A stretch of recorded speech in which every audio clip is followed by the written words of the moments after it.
Channel کے ناظرین کو اور سارے ہی مسلمانوں کو السلام علیکم ورحمۃ اللہ تعالی وبرکاتہ۔ یہ بات کہہ کر مجھے جتنی خوشی ہو رہی ہے کہ اللہ کا شکر ہے کہ اللہ نے ہم سب کو رمضان کا مبارک مہینہ عطا کیا ہے، اور اتنا ہی مجھے یہ بات کہنے سے غم بھی ہو رہا ہے کہ یہ مہینہ مبارک آہستہ آہستہ ہم سے دور ہوتا جا رہا ہے۔ رمضان مبارک کے 2 عشرے، پہلا عشرہ رحمتوں کا، دوسرا عشرہ مغفرتوں کا مکمل ہو چکا، تیسرا عشرہ دوزخ سے آزادی کا چل رہا ہے۔ میں سارے ہی مسلمانوں کو یہ اہم پیغام دینا چاہتا ہوں کہ اللہ نے جب ہمیں یہ مبارک قیمتی مہینہ عطا کیا ہے تو اس کا ہم بھرپور فائدہ اٹھائیں۔ اللہ کی رحمت جوش میں ہوتی ہے، اللہ تعالیٰ مغفرت بانٹ رہے ہوتے ہیں۔ اللہ تعالیٰ کو ہماری کوئی نیکی اگر ادا پسند آ جائے، اللہ تعالیٰ اس کی برکت سے ہم سب کی مغفرت فرما سکتے ہیں۔ اور خاص کر رسول اللہ صلی اللہ علیہ وسلم کا یہ ہر رمضان میں معمول مبارک رہا ہے کہ آپ اخیر عشرے میں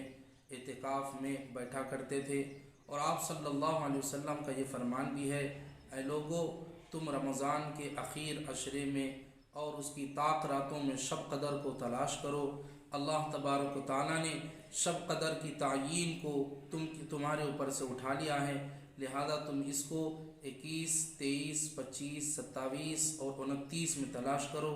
یہ ہمارے لیے ضروری ہے کہ ہم اخیر عشرے میں اگر اعتکاف میں بیٹھنے کی اللہ نے توفیق دی ہو، بہت بڑی بات ہے، اگر نہ دی ہو تو بھی کم سے کم ہم ان طاق راتوں میں اعتکاف میں بیٹھ کر، نفل اعتکاف میں بیٹھ کر، یا پھر مساجد کے اندر، اپنے گھروں کے اندر عبادتوں کا، دعاؤں کا، ذکر و اذکار کا، قرآن کریم کی تلاوت کا اہتمام کریں، اور ہمارے گھروں کے اندر یہ ماحول بنائیں، اس لیے کہ کوئی بھی اگر رات میں ہمیں شب قدر مل گئی تو یہ ہمارے لیے دنیا و آخرت کے لیے بہت بڑی بات ہے، نجات کی بات ہے۔ آپ صلی اللہ علیہ وسلم کا فرمان ہے،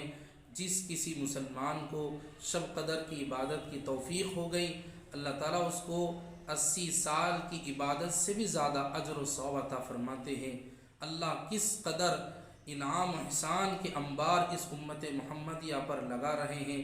تھوڑی دیر کے اعمال پر اور تھوڑی دیر کے عبادتوں پر اللہ تعالیٰ کئی سالوں کی عبادت کا ثواب ہمارے نام اعمال کے اندر اللہ لکھا دیتے ہیں۔ یہ ہم مسلمانوں کے لیے بہت ہی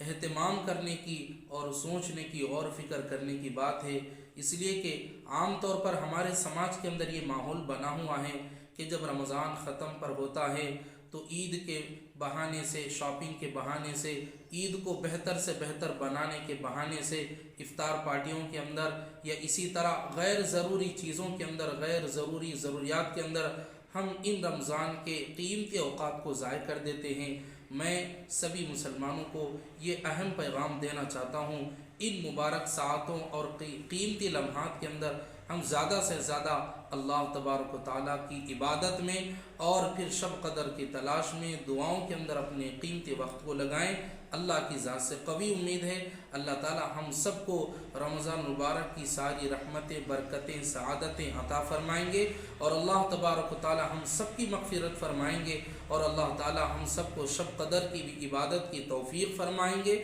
اور اس رات ہم سب کی اللہ مغفرت فرمائیں گے۔ اور خاص کر لیلۃ الجائزہ، جو عید سے پہلے کی جو رات ہوتی ہے، اس کے اندر حدیث مبارکہ کے اندر یہ کہا گیا ہے کہ یہ رات سارے مہینوں کی عبادتوں کی جو مزدوری ہمیں اللہ تعالیٰ دیتے ہیں، یہ وہ رات ہے، فرمایا اس رات اللہ تعالیٰ سارے مزدوروں کو ان کی مزدوری ثواب کی شکل میں عطا فرماتے ہیں۔ تو اس رات